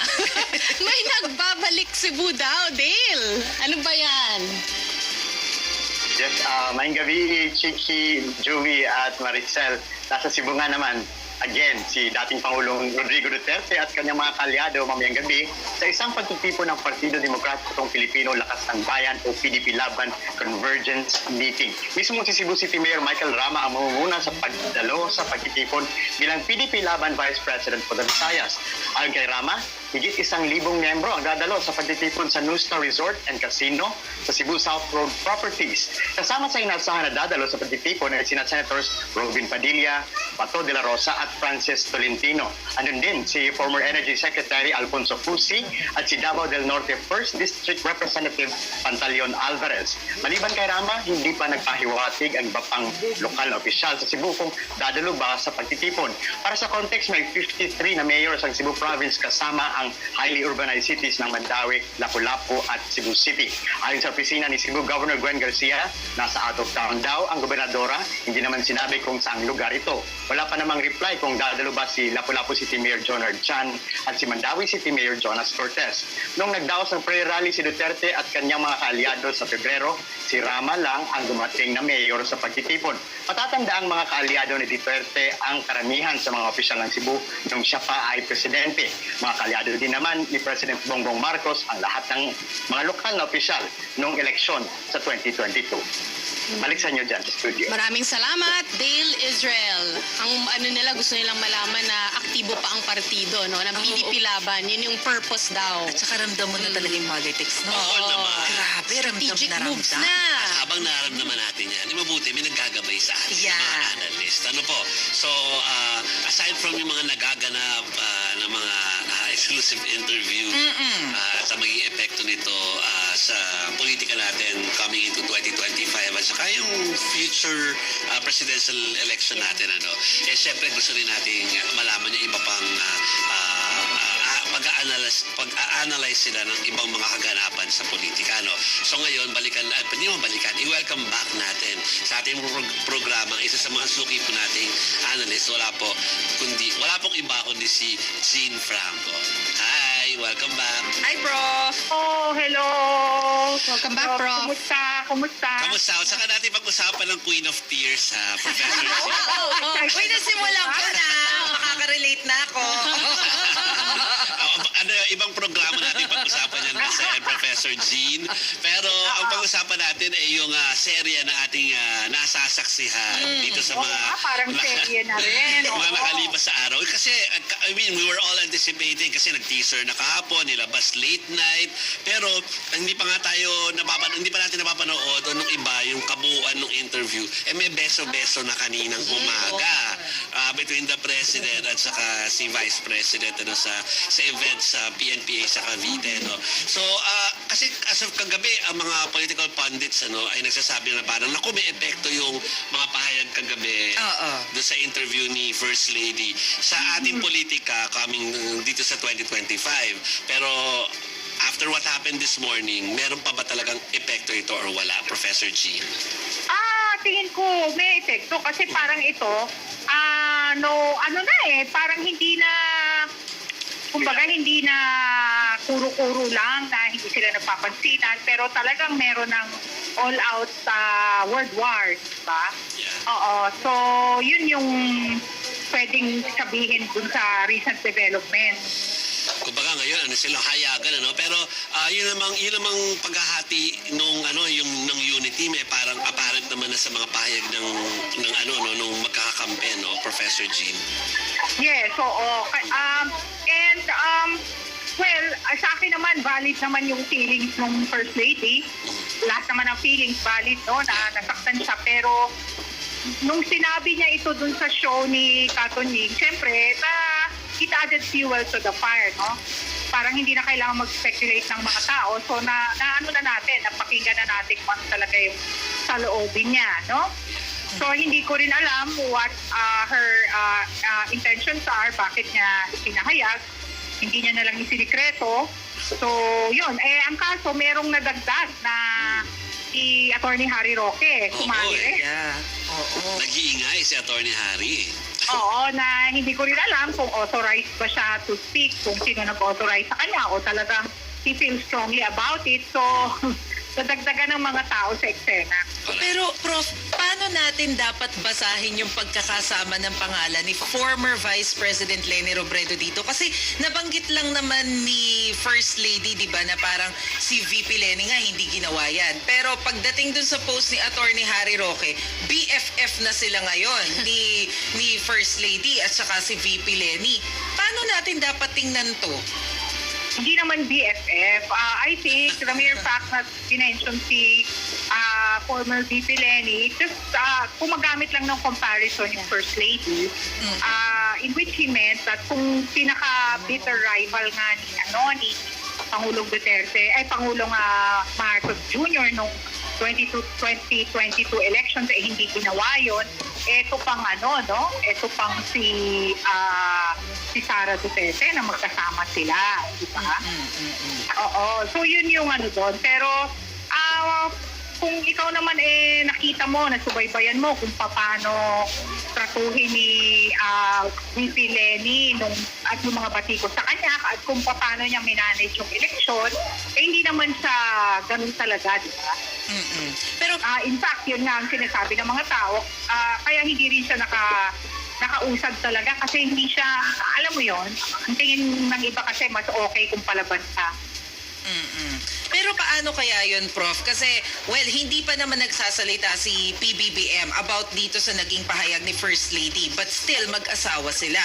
So, is it still healthy for the image of the administration for the Vice President to be still part of the cabinet? Paano ba to? Ang gulo eh. Yeah, that's a good question. I think very untenable na, no? Untenable na yung kanyang position. But she probably thinks that she has a right to the position, given that, everybody says she helped a lot in making the team win in the 2022 election. And also, from a practical point of view, it will be very hard for her not to have a budget, not to have an acceptable budget. Kasi at least hindi lang siya VP, which we know has a very small budget, di ba? So, hindi niya bibitawan yung kanyang cabinet position. Kasi, if you're aiming for a higher position, It's a platform. in the coming years, kailangan meron ka rin ibang what you call this, plataforma na magdadala sa'yo sa iba't ibang sulok ng bansa at magkakaroon ng rason para meron kang advocacy. Prof, si Chiki Verhelto, kagabi na pag-usapan namin na si Senator Amy Marcos, no, in the midst of itong Duterte versus Marcos na gulo. How should Senator Amy Marcos conduct herself in the midst of itong gulo nga? Para safe. Oo, yun nga eh. Well, si Senator Amy, hindi masyadong untenable yung position niya except that she's related, no? To the persons involved. Kasi naman siya, senator. She has her own mandate. So she does not rely on the president. Pero ang sa kanya, ang problema is that some people are really thinking whether totoo ba yung pinapahayag niya na medyo kumikiling siya sa mga Duterte given that kapatid naman talaga niya si Marcos or Marcos Jr. or is this some form of a moro-moro, no, on the part of the family? Because siyempre, among Filipinos, blood is thicker than water, diba? Tahimik pa nga ngayon si Senadora kasi, parang ang hirap nga ng posisyon niya. No? Pero isa pang personality na nandito rin sa mix na to, Professor G, ay si dating Pangulong Rodrigo Duterte. Siyempre, may actually sa kanya galing mga maanghang na mga salita laban sa Pangulo. Tapos kanina ay meron sa mga naging pahayag tungkol sa prospect ng presidency na kung yung anak niya ay tatakbo, di ba? So, kasi kung hindi pa pwede magsalita si Vice President Sara Duterte, nakakatulong ba yung father niya yung gumagawa nitong mga deed na ito? Well, let us see whether he remains to be popular, no? Kasi yun eh. Pero in terms of political support, medyo humuhupa. Wala na eh, di ba? Kasi talagang makikita mo naman yung mga dating kaalyado niya, binibitawan na siya, which is not surprising. Di ba? Pero as to whether Sara will run, parang I don't think that should even be asked. Kasi, alam mo, bakit ka nag-vice president? Yeah. Kung wala ka namang balak maging presidente. Diba? Parang it's already a given. At least in my own opinion, So, na lang yan, pang kiliti na lang ng tao siguro. And of course, si Duterte naman, very usual sa kanya yung threat na, tatakbo ako, hindi tatakbo. Magaling siya dyan sa ganyang laro. Pero, Prof, yung sinabi po ninyo na it's not surprising na hindi na ganun ka-popular si PRRD, na siya, no? Ganyan talaga ang trend kapag umaalis na sa government. I mean, pagtapos na yung term. Yeah, because wala ka ng power, wala ka ng budget na kailangang firmahan, wala ng eleksyon na kailangan mong mag-endorse para manalo yung isang tao. It's downhill na yung kanyang popularity, of course, especially among politicians. Maaaring sa ibang tao, of course, meron pa, pero among politicians. Pero kung age. Yeah. Okay. It's also a factor. bilang huling tanong, pero pabirong tanong lang naman to. Malalaman na kaya natin, Professor Jean, kung nasaan ang hidden wealth ng pamilyang sinusubaybayan natin. Sa I Queen know. of Tears. Queen of Tears. Kasi I know. hinahanap yung malaking kayamanan. 900 Makikita na ako, nila. di ba? Teka lang, nasa episode 2 pa lang ako. Oo nga. Wala tayo mag-spoiler, Professor Jean. Spoiler daw tayo. Ano. Okay, pero anyway, ang sinasabi kong hidden wealth, hindi hidden wealth. Yung Marcoses, sa hidden wealth ng pamilya sa Queen of Tears. Okay. So, Professor Jean, happy weekend sa'yo, ha? Alam ko na, Maraming alam ko na salamat. happy weekend natin kasi may new episodes ang Queen of I Tears. know, I know. Ayan na, last 2 episodes. Thank you. Thank you. Bye-bye. Take care, Sherry. Bye-bye. Take care. Thank you. Bye-bye. Naku, fan din pala si Prof ng mga Korean novela. Baka ibasa ko, sinasabi kong hidden wealth, yung tukol dun sa Queen of Tears. Queen of Tears, ha? Okay. Anyway, kailangan natin mag-up si Kiko ng... Yes, break na muna tayo mga kapatid. Grabe. 6:14 po, magbabalik po ang STL. Natagpuan mo na ba ang totoo sa'yo? 92.3 Radyo 5 True FM. Dito tayo sa totoo. Exciting pa premyo ba ang hanap nyo? Simula sa April 22, bobola na ang pinakabagong game show na kakaadikan nyo sa radyo. Hosted by yours truly, ang inyong pinakakwela at never papakabog. Ako po yun, Mickey Morana. Good game! Lunes hanggang Biyernes, 5 p.m. ng hapon. Sa Radyo 5, 92.3 True FM. Dito tayo sa totoo. Tuloy ang tindahan sa 5. Hatid ng Kadiwa Pop-Up Store 7.0. Tara na't mumakyaw ng samut-saring paninda sa darating na April 30, 2024, Tuesday, mula alas 6 ng umaga hanggang alauna ng hapon sa TV5 Launchpad Building, Reliance Corner, Sheridan Street, Mandaluyong City. Mamakyaw ng prutas, gulay, kakanin, seafood, juices, yogurt, coffee, at marami pang iba. See you mga kapatid sa Kadiwa Pop-Up Store 7.0 sa April 30 na. Ang Kadiwa 7.0 ay sa pakikipagtulungan ng Department of Agriculture, Signal TV, Media 5, TV5, Nation Broadcasting Corporation, Maya, Felix Mining Corporation, at Alagang Kapatid Foundation Incorporated. Alagang Kapatid! Good morning mga kapatid! Mapapanood na ang Bangon Bayan with Mon sa 1PH. Kung mainit ang kape, mas mainit ang balita. Narito na ang mga pampagising na balita. Mas mainit ang talakayan. Bangon Bayan with Mon kasama si Mon Gualvez. Kaya ang ating pampaisip para sa araw na ito, agad-agad na, no mga kapatid? Ano ang masasabi nyo dyan sa taas presyo sa petrolyo? Bawat bangon, bagong pagkakataon. Bangon Bayan with Mon. Lunes hanggang Biyernes, alas 4 hanggang alas 6 ng umaga. Kitang-kita na sa 1PH. Rinig na rinig pa sa Radyo 5 True FM. Tutukan gabi-gabi ang malalimang pagsisiyasat ng mga napapanahong balita. Hihimayin ang iba't ibang anggulo para sa mas malawak na diskusyon at impormasyon.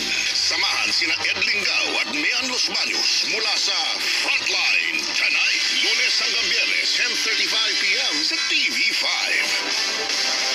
Natagpuan mo na ba ang totoo sa'yo? 92.3 Radyo 5 True FM. Dito tayo sa totoo.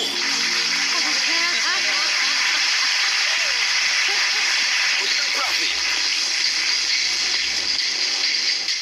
Friday traffic na, mga kapatid. Ang sa Balintawak Toll Plaza. Nakakaloka ang traffic. Diyan lang naman po. Pero sa ibang toll gates ng NLEX, relax naman ang driving dyan. Metro Manila, Well, alam nyo na, puro slow-moving, moderate to slow-moving tong nababasa natin. So, di na natin iisa-isahin. Ay, hindi. Ano ba naman tayo? May light traffic. Meron. Sa Commonwealth westbound. Light daw dyan, natatangi. Okay, so kami babati na po habang didinan niyo po yung dami ng sasakyan sa kalye, ha? Nasa video po namin sa screen. Pero bati ka na, Chiki. Simulan mo na. Yes, dito sa 1PH Facebook page, Leandro Enano, smart ka talaga. Si Lolita Mendez and si Avelino Navarro, good evening sa inyo. Deng Peralta, and of course, mga suki natin, Kiko, Emmy Miss Villarosa. Cherry Baile, happy Yes, birthday. happy birthday again. Si Alex Fuentes, Carlo Constantino, RJ Abrea, may na-miss ba ako? Karen Bacarisas, hello. Miss Cherry, lawak ng table natin. Ayan, nakikita ko si Miss Cherry palakad-lakad eh. Andito kami ha, andito kami. Andito lang pala sa labas si Miss Cherry. Ang Miss Cherry, maganda, happy birthday. ayun, ang maganda Miss Cherry, dinner time na, maya-maya. Pretty in pink siya. Yes, Go, because Miss it's her Cherry. birthday. Edwin Adapon, magandang hapon sa'yo. Suki natin yan. Si Armando Villegas, inulan tayo ni Sem Japet eh. Ronald Maxtay, Oloy Agad. Tapos ano na ba to? I'm behind you. Nakakatakot naman yung pangalan niya. Jamie, let's go. Hi, Lini Troses. Creepy. Siyempre si Jet, si Barbie, Tita Honey, si Tito Pepper, si Tita Honey. Hello sa inyo, Tita Edita. Lolita Mendez, Karen Giga, si Daryl Bawa, si Jojit Arcega, na tuwan-tuwa sa mga pinag-uusapan. Hello. Michael Ang, hello sa'yo. Jojit Arcega nga, Maria Sander, Judith Zapata, Jose Avelino, Navarro, Michael Ang, at isa na lang ako ha.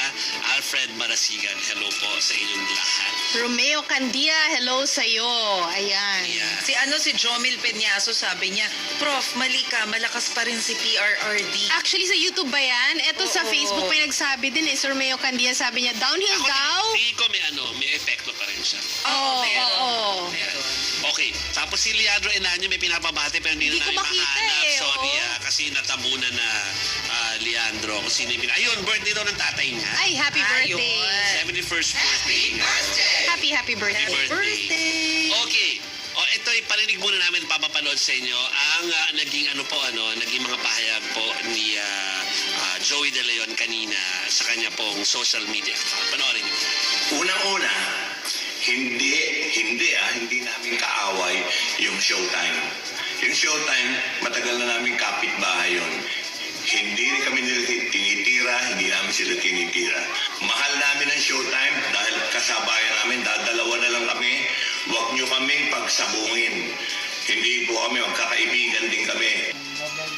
Ang galit namin ni Tito at ng mga Dabarkads at sama ng loob doon sa mga nagpo-post na hindi free TV, yung mga sa, tawag doon? Mga Facebook, Instagram, social media, yung mga salbahe doon. Kaya, para malinaw, talagang luluhod ako, di pa ako. Kung maka 15 years yung mga chismoso na yun, yung mga sinungaling na yun. Pero, di ba parang natandaan ko nga may interview si Ryan Bang na nagkita pa ata sila ni Bossing sa condo. So, nagbabatian pa sila na, hello Bossing! Parang gumaganon pa nga daw. So, they're okay. I think they're okay. Silly, alam niyo naman, ako, tambay po ako ng X at saka tambay din ako ng social media. Kaya alam ko na yung nagpapadingas nito or nagpapa-throw ng... parang fanning the flames. Ay yung sabihin ko na po yung troll sila.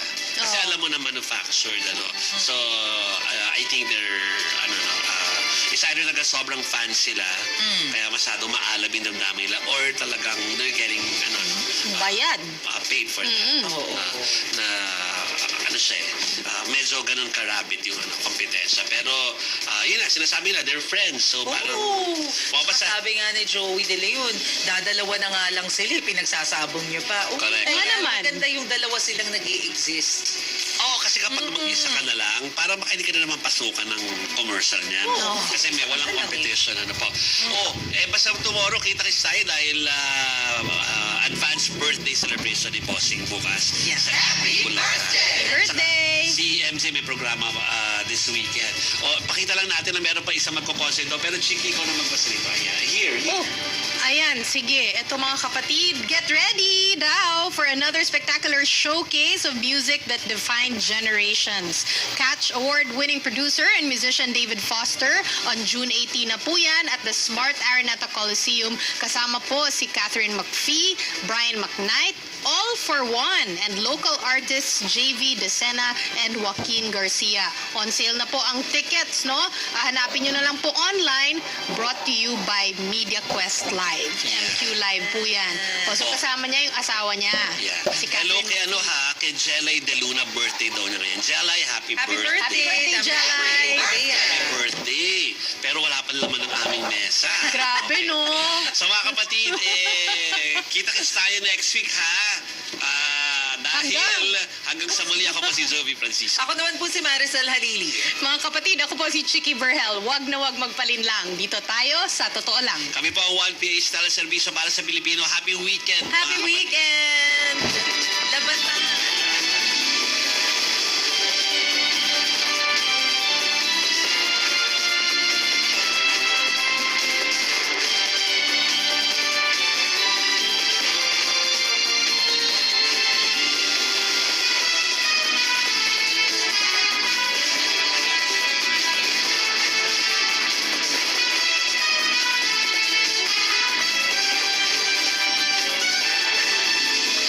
Tutukan gabi-gabi ang malalimang pagsisiyasat ng mga napapanahong balita.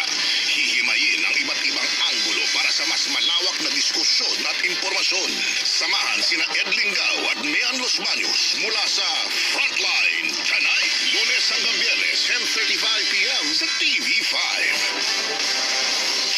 Exciting pa premyo ba ang hanap nyo? Simula sa April 22, bobola na ang pinakabagong game show na kakaadikan nyo sa radyo.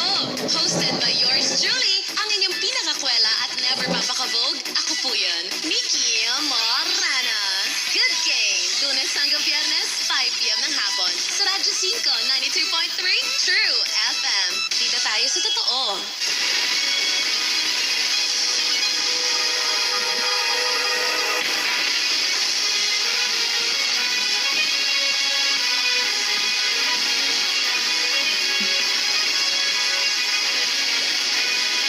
Ganyan ang sinapit ng isang ginang sa kamay mismo ng sarili niyang anak sa Davao Oriental.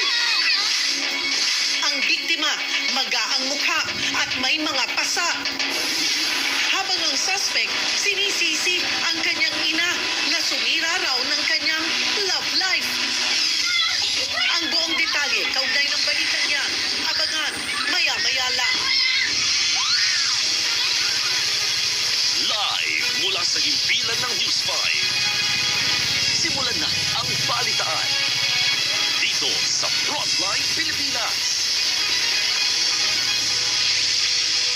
Magandang gabi Pilipinas, ika-19 na araw ng Abril taong 2024. Kasama ang buong persa ng News 5. Narito na mga po Frontline na balita.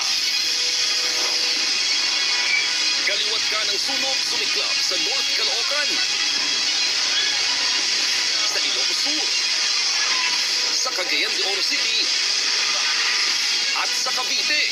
3 ang patay sa mga yan. Luzon Grid, ilang oras na namang naka-red alert dahil kulang pa rin sa power supply. Mga gumagamit ng prepaid na kuryente, mas nakakatipid pa rin daw pero lumaki rin ang niloload. First Lady Liza Araneta Marcos inaming inisnab at pinaringgan niya noon si Vice President Sara Duterte. May chance pa bang magkaayos sila? Mag-chat din sa akin. Unless he says sorry or whatever. Pero sina VP Sara at Pangulong Bongbong Marcos tila walang bahid ng hidwaan. Nakita pang nagbeso. 10 talampakang sawa sa Quezon City nahuli. Pero nakatakas dahil may butas pala sa kulungan. Sa pool sa CCTV, negosyante sa Bacolod City, biglang sinugod at pinagbabaril sa harap ng convenience store, patay. Alamin ang secret recipe sa walang kapares na tagumpay ni Diwata. Pares overload niya, tinikman ni Papo Julius Babaw. Sa Frontline News Abroad, babae arestado sa Brazil matapos isama sa bangko ang bangkay ng kanyang tiyuhin para palabasing nangungutang ito. At sa showbiz, Joey De Leon nilinaw na hindi kaaway ng Eat Bulaga ang It's Showtime. We love you. Hindi namin kami magkaaway at nagtatrabaho lang kami. Yun lang yun. Buhay, bahay at kabuhayan ang tinupok ng Apo Sumiklab ang sunog sa tindahan ng LPG kung saan nagkaroon pa ng mga pagsabog. Nasa frontline ng balitang yan, si Ian Suyu. Sunod-sunod na pagsabog ang bumulabog sa mga residente sa gitna ng sunog sa barangay 176 sa North Caloocan pasado hating gabi kanina. Sa tindahang ito ng LPG unang sumiklab ang sunog. Grabe, ang lakas mga tangke. Mabilis lumaki ang apoy at kumalat sa mga kalapit na bahay. Kaya naman ang ilang residente, kanya-kanyang takbo at pagsalba ng gamit. Yun nga lang, may ilang gaya ni Dayan Perido na wala nang naisalba sa pagmamadaling lumikas. Pati ang kabuhayan nilang karinderya natupok din. Nataranta na po kami kasi sabi ko sunog. Ayun, naglabasan na po kami. Tapos ayun na po, maya-maya po sumabog na po dyan sa katabi po naming bahay. Napakahirap po ni Piso po, wala po kaming ang isip ko na lang po, mailabas ko yung mga anak ko. Pakalabas po kaming lahat. Inabot ng mahigit 1 oras ang pag-apula sa sunog. Sa kasunod na investigasyon, dito tumambad ang sunog na bangkay ng isa sa mga empleyado ng tindahan. Base sa mga witnesses, nakainom daw po siya, kaya yung hindi nakalabas. Bukod sa LPG store na pinagmulan ng apoy, natupok din ang 3 bahay. Tinatayang nasa 200,000 pesos ang kabuang halaga ng mga natupok na ari-arian. Inaalam pa ang eksaktong dahilan ng pagsiklab ng apoy. Nagbabalita mula sa frontline, Ian Suyu, News 5. Kaliwat kanang sunog din ang sumiklab sa iba't ibang probinsya sa bansa. Kabilang na riyan ang nagkakalit na apoy sa isang bahay sa Magsingal, Ilocos Sur. Nagsimula ang sunog nang makalimutan daw ng may-ari ng bahay na patayin ang electric fan. Mabuti na lang, wala naman nasaktan at hindi nadamay ang mga katabing bahay. Sa Cagayan de Oro City naman, nasunog ang isang warehouse na magulong. Sa video, makikita ang makapal na usok na nagmumula sa imbakan. Alas 11 kaninang umaga, nang sumiklab ang apoy at hanggang ngayon ay inaapula pa ito. Nagkasunog din sa Silang Cavite kung saan namatay ang magkapatid na edad 3 at 4. Natrap sila sa kanilang bahay. Nadamay rin sa sunog ay isa pang bahay. Inihilalang nagmula ang apoy sa LPG. Patay sa pananambang ang isang negosyante sa Bacolod. Nakuna ng CCTV ang insidente pero pahirap pa rin ang pagtukoy dahil blurred ang video. Nasa frontline ng balitang yan, si Mon Gualvez. Sa kuha ng CCTV kahapon ng umaga, makikita ang 2 sasakyang nakaparada sa harap ng isang convenience store sa barangay Estefania sa Bacolod City. Ang negosyanteng driver ng puting sasakyan may binibili sa loob ng tindahan. Maya-maya, lumabas na siya at pasakay na sana ng sasakyan nang biglang bumaba ang 2 armadong sakay ng kotse sa kapinunteriya at pinaikutan ng biktima. Tumakbo ang lalaki pero naabutan siya. Ilang beses pinaputukan ng baril ang biktimang kinilalang si Elson Cepeda, 48 taong gulang. Agad tumakas sa mga gunman sakay ng kotse. Isinugod sa ospital si Cepeda pero binawian din ng buhay kalaunan. Tingin ng Bacolod Police, planado ang pamamaslang. May posibilidad po siya ng bilantayan po siya. Pagbalik niya sa sasakyan niya, tinambangan po siya. Nagbigay sa binaril ng 2 suspect.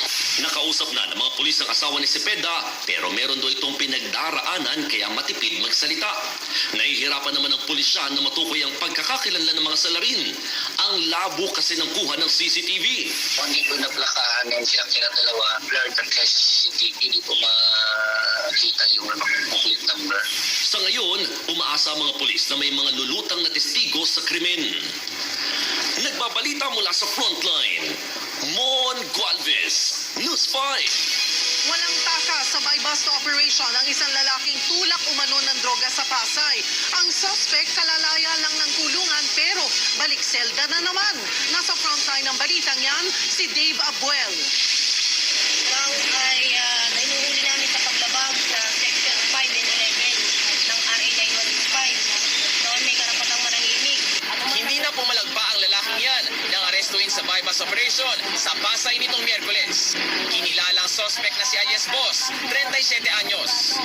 Inaresto siya matapos makatanggap ng impormasyon ng mga pulis kaugnay sa kanyang iligal na gawain. Nakuha kay alias Boss ang higit 100 gramo ng hinihinalang shabu. Nagkakahalaga yan ng higit 741,000 pesos. Napag-alamang kalalaya lang ng suspect dahil din sa kasong may kinalaman sa iligal na droga. After after niyang dumaya, bumalik din siya agad sa gantong gawain. Ang scope ng kanyang pinagbabagsakan ay within Metro Manila. Tikom naman ang bibig ni Boss nang tanungin ng News 5. Umamin po. Maharap sa reklamong paglabag sa Comprehensive Dangerous Drugs Act ang suspect. Nagpapalita mula sa frontline, Dave Abuel, News 5. Nakahuli ng sawa ang mga taga-barangay Talayan sa Quezon City. Pero nakawala rin ulit ito dahil may butas pala ang kulungan. Nangangamba tuloy ang mga residente. Nasa frontline ng balitang yan si Gerard de la Peña. Hawakan niyo yung buntot! Hawakan niyo yung buntot! Pumulupot sa kalaykay ang sawa na ito nang hulihin ng mga residente sa barangay Talayan sa Quezon City noong Miyerkules. Nagtulong-tulong ang ilang lalaki para mailagay ang sawa sa sako. Ayon sa Echo 8 na si Noel, naglilinis sila sa isang garden nang makita ang sawa. Paglingon ko, nandito na po sa likod ko, yung sawang yon. Sabi ko, huwag kayo magtakbuhan. Ngayon, nahuli siya. Sabi ko, lagay mo sa sako. Ayusin mo maghawak yung ulo at saka buntot. Dinala sa barangay ang ahas na tinatayang may habang 10 talampakan. Inilagay nila ito sa bakal na kulungan na may screen. Pero nang ito-turn over na nila ang ahas sa Department of Environment and Natural Resources noong Huwebes ng umaga, nawawala na ito. Kasi may butas po siya eh. Siguro paglusot ng ulo niya, yung katawan siguro yan, parang niya. Hindi ko nga alam kung saan punta siya eh. Hindi namin nakalain siya na makalabas siya dahil sa sobrang laki siguro doon siya gumawa siya ng paraan na makakalabas siya. Nangangamba tuloy ang mga residente, lalo na ang mga nakatira malapit sa barangay hall. Yung reaction namin, siyempre nakakatakot. Ang haba nun eh. Baka may mga bata din dito. Tapos may alaga din kaming kalapati. Baka may pagising namin, wala na ang kalapati. Siyempre sa sobrang takot, mamaya lingkisin yung mga anak ko. Kasi may mga mamaya dyan sa mga butas. Kanya-kanyang diskarte rin ng ilan sa pag-iingat. Naglagay kami ng mga trap para hindi makapasok doon sa mga butas. Kasi yung likod namin ito, forest pa eh. Mas medyo naglilinis na kami kasi baka mamaya dyan lang nakasiksik sa mga kesame. Patuloy namang pinaghahanap ng mga tauhan ng barangay ang sawa. Pakiusap nila sa mga residente. Magkakaroon na pumapasok doon sa loob ng bahay, sana wag nilang lapitan para safety yung nila, yung hindi sila makakagat, tumawag kaagad sila dito sa amin sa barangay. Nagbabalita mula sa frontline, Gerard de la Peña, News 5. Sa ibang balita, naka-danger level lang ang init sa ilang lugar sa bansa. Kinukulang pang supply ng kuryente sa Luzon Grid. Pati tuloy mga gumagamit ng prepaid na kuryente na dagdagan ang gastos. Nasa frontline ng balitang yan, si Mon Gualvez. Gamit ang kanyang cellphone, araw-araw kong mag-reload ng pa-isa-100 piso sa Meralco sa Elica Muñoz. Yan ay para magamit nila ang aircon, TV, electric fan at iba pang appliances sa bahay. Pero ngayong matindi ang init, mas dinagdagan niya ang budget para sa kuryente load program o K-load ng Meralco. Is na 100, ginagawa ko na 200 a day na. Lalo sa mga anak ko, hindi na kayang matulog nung hindi naka-aircon sa sobrang init. Ay ganun din ang konsumo kung magdadalawang electric fan ka. May dagdag na bigat man sa bulsa, mas hindi pa rin daw niya ramdam ang bigat ng bayarin kapag prepaid electricity kumpara sa dating buwan ng pagbabayad ng bill. Umabot ako 10,000 kuryente, isang buwan. Ngayon nung nag-kuryente load kami, nakikita ko na siya araw-araw. Parang umaabot na lang ako ng 4,000 siguro o 4-5, ganyan, 3,000. Halos 100,000 consumer ng Meralco ang nasa ilalim ng K-Load program. Dito, walang monthly bills, kundi loloadan lamang ang Meralco account para magkakuryente. Araw-araw, magte-text ang Meralco sa customer para malaman ang balanse sa konsumo. Lumalabas na mas epektibo itong prepaid o patingi-tingi paggamit ng kuryente sa usapin ng pagkonsumo. Pero para sa Meralco, niloloadan man o binabayaran ng buwan-buwan, nasa tamang pagkokontrol pa rin daw ng consumer kung paano mas makatitipid pagdating sa kuryente.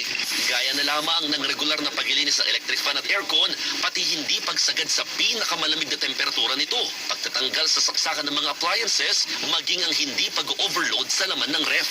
Itong maliliit na mga bagay na ito, pag pinagsama-sama mo tayo collectively as a people, we will adapt energy efficiency as our way of life, then makikita natin na kahit pa paano, on a volume basis, we will be able to manage demand. Makakatulong yan sa'yo in terms of managing your electricity bills. Pero pahirapan talaga ang pagtitipid sa sobrang init. Higit 10 lugar sa bansang nasa danger level ngayong araw na posibleng magdulot ng heat stroke. At dahil mainit, nag-red alert na naman ng Luzon Grid. Tatagal yan hanggang ngayong gabi. Ibig sabihin, kulang ang supply ng kuryente para matugunan ang demand ng mga consumer. May oras ding nag-yellow alert ang malaking bahagi ng Luzon kung saan manipis naman ang reserbang supply. Nag-yellow alert din sa Visayas Grid. Dinipensa naman ng Department of Energy ang National Grid Corporation of the Philippines o NGCP na nasisisi sa kakapusan sa power supply. Taga-monitor lang daw ang NGCP. Mabilis nga raw kung tutusin mag-abiso ng alert status ng grid ang NGCP kaya nakapaghahanda ang distribution utilities at malalaking consumer. So that yesterday, for instance, is a concrete example that despite the red and yellow alerts, no interruptions in the grid were experienced other than localized interruptions. Nagbabalita mula sa frontline, Mon Cualves, News 5. Inamin ni First Lady Liza Araneta Marcos na masama ang loob niya kay Vice President Sara Duterte. Umabot din daw sa puntong sadyang inisnab at pinaringgan pa ng First Lady ang bise. Nasa frontline ng balitang yan, si Maricel Halili. Mali yan eh, you cross the line. Yan ang sinabi ni First Lady Liza Araneta Marcos matapos umanong tumawa si Vice President Sara Duterte nang minsang tawaging bangag ni dating Pangulong Rodrigo Duterte si Pangulong Bongbong Marcos. Sa panayam ni Anthony Taberna sa Tune-In kay Tunying, naglabas ng sama ng loob ang First Lady laban kay VP Sara. How are we? I was always kind to her. I'm really nice naman eh. Imagine a former president calling bangag. I mean, wow, you had 6 years. Why would you call bangag, di ba? So, and then the camera panned on her, tumatawa. So, syempre nakita ko, sabi ko, wow, man. I mean, masakit yan eh. Mali yata yan, di ba? Parang you're getting swelled from the government, di ba? You're supposed to be the alter ego. We're there protecting you. Tapos gagawin mo yan? Ang tinutukoy na rally ng First Lady ay ang prayer rally noong Enero na dinaluhanin ng VP Sara at kapatid ni PBBM na si Senadora Amy Marcos. Si Bongbong Marcos bangag noon. Ngayong presidente na, bangag natin ang presidente. Kinabukasan niyan, umalis si Pangulong Bongbong Marcos para pumunta ng Vietnam. Sa departure ceremony, nagkita sina First Lady Liza at VP Sara. Inamin ng First Lady na sadyang inisnab niya si VP Sara noon. Nagparinig din daw siya sa bise. O, diyan, may departure time na, di ba? So, nandito Sara, nandito ko. Normally, nag-usap kami. So, ayoko. Tapos, sabi ni, somebody went to me, uy, ang ganda mo today.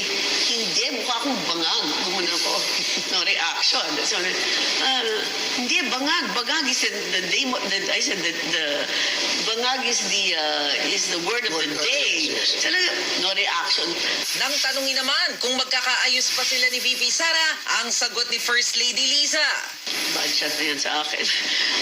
Unless she says sorry or whatever. Maybe she will. Maybe she crossed the line.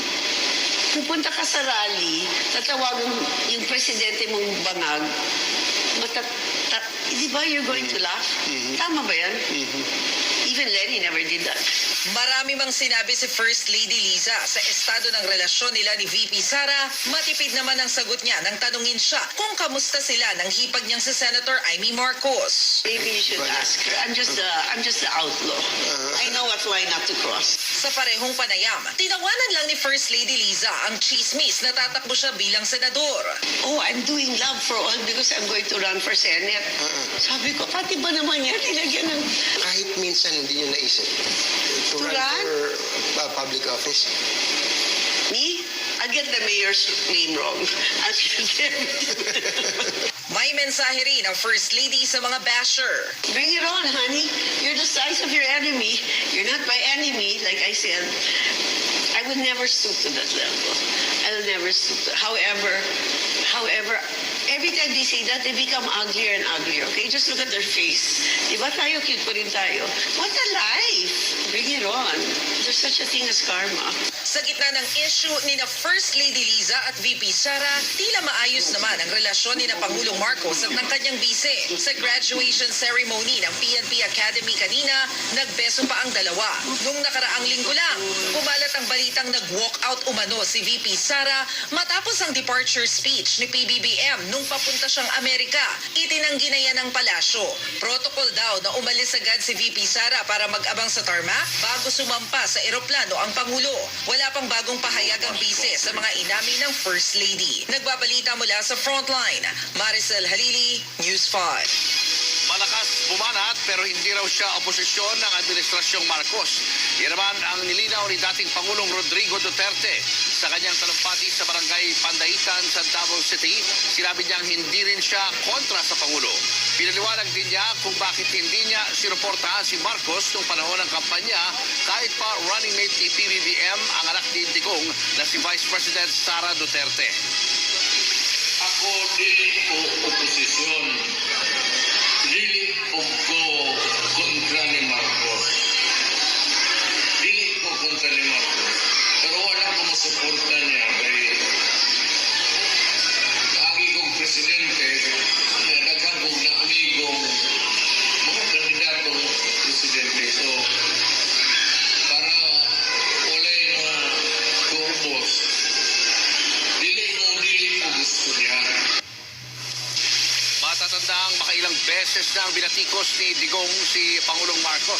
Itong Enero nga, tinawag pa niyang bangag ang Pangulo.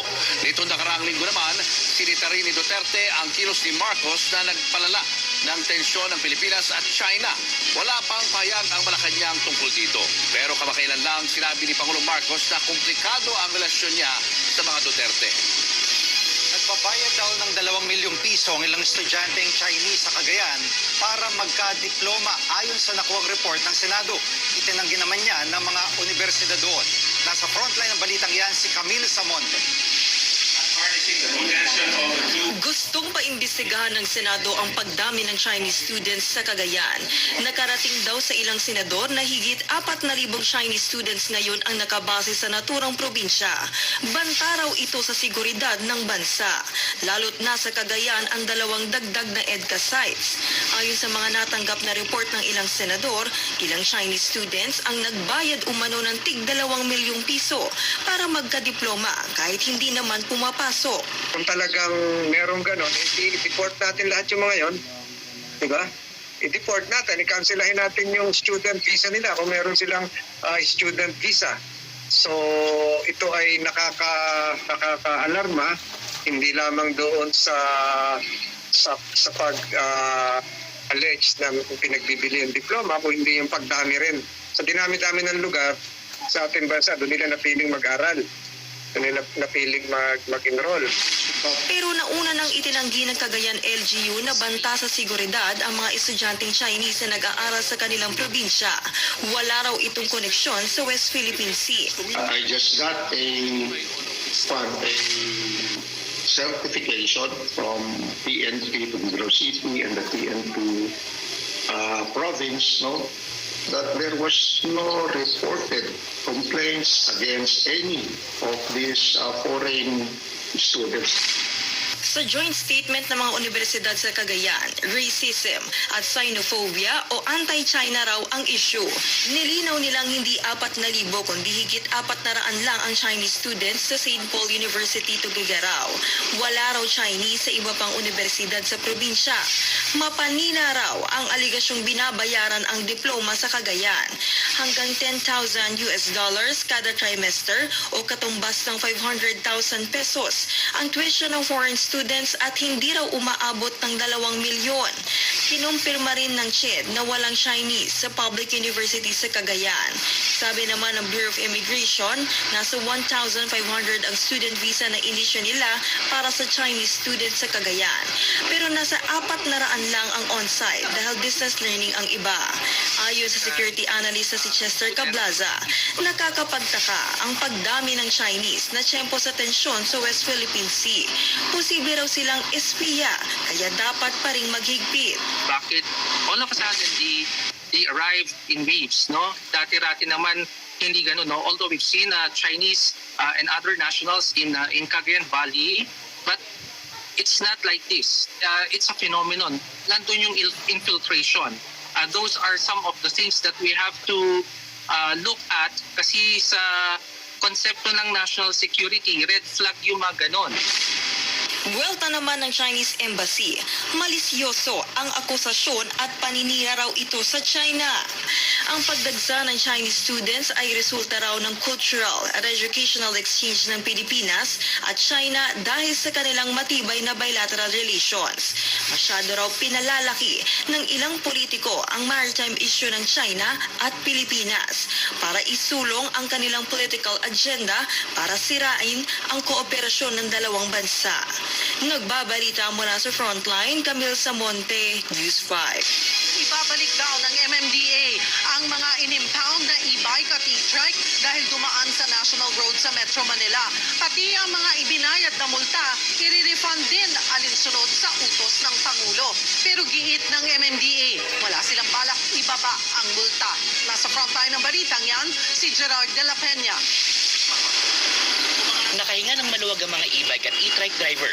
Ngayong itinigil muna ang panghuli at paninikat sa kanila ng MMDA. Alinsunod sa utos si Pangulong Bongbong Marcos. Isang buwang walang hulihan sa mga masisitang dumaraan sa mga pangunahing kalsada sa Metro Manila. Paano naman yung mga natiketan at na-impound ng sasakyan bago pa man nag-utos ang Pangulo? Ayon sa MMDA, ire-refund ang multa at isasauli ang mga na-impound. Hahanapan po namin to ng paraan para makancel itong mga ticket na to at makikipagtulungan po kami sa mga LGUs kung paano mapapasauli yung 69 na impounded. Isa pang ipinunto ni PBBM ay ang 2,500 pesos na multa na masyado raw mabigat sa bulsa. Sang-ayon sa Pangulo ang mga e-trike at e-bike driver. Pag nahuli po, 2,500, 2,000 po. Pinangungutang pa namin po yun. Bago namin tubusin po. Dapat tuloy-tuloy na walang huli. Ngayon, kung pakukuhanin kami ng lisensya, kung gagawa namin ang para na lang. Mabigat po yun. Siyempre, iuutangin mo pa yun eh. Papangutang mo para lang makuha yung e-bike mo. Kaya minsan, nag-iingat na lang kami. Sa kabila niyan, nanindigan ng MMDA na bagamat preno muna sa paninikit, wala pa silang balak ibaba ang multa para mapilitan ng mga motorista na huwag lumabag sa batas trapiko. Hinihigpitan po talaga yung penalty para wala pong gumawa. So, as of this time, hindi po namin ibababa yung penalty po. Kanina, nag-ikot kami sa Metro Manila at napansin ng News 5 ang samot-saring paglabag ng ilang driver. Dito sa Pasay, nagkalat ang mga e-bike at e-trike dahil ginagamit itong pampasada ng mga may-ari. Pero ang problema rito, hindi lang yung pagdaan nila sa mga malalaking kalsada, kundi pati yung pagka-counterflow at sari-saring traffic violations. Kaya naman nasisita sila, hindi lang ng MMDA, kundi pati ng mga polis at mga traffic enforcer mula sa lokal na pamahalaan. Sa huli, pakiusap ng MMDA sa mga nagmamaneho ng e-bike at e-trike, huwag naman sanang abusuhin ang palugit na ibinigay ng Pangulo. Nagbabalita mula sa Frontline, Gerard de la Peña, News 5. Susunod, produksyon ng itlog kumukonte at lumiliit pa dahil sa sobrang init. Inang binugbog ng anak dahil daw sinira ang kanyang love life.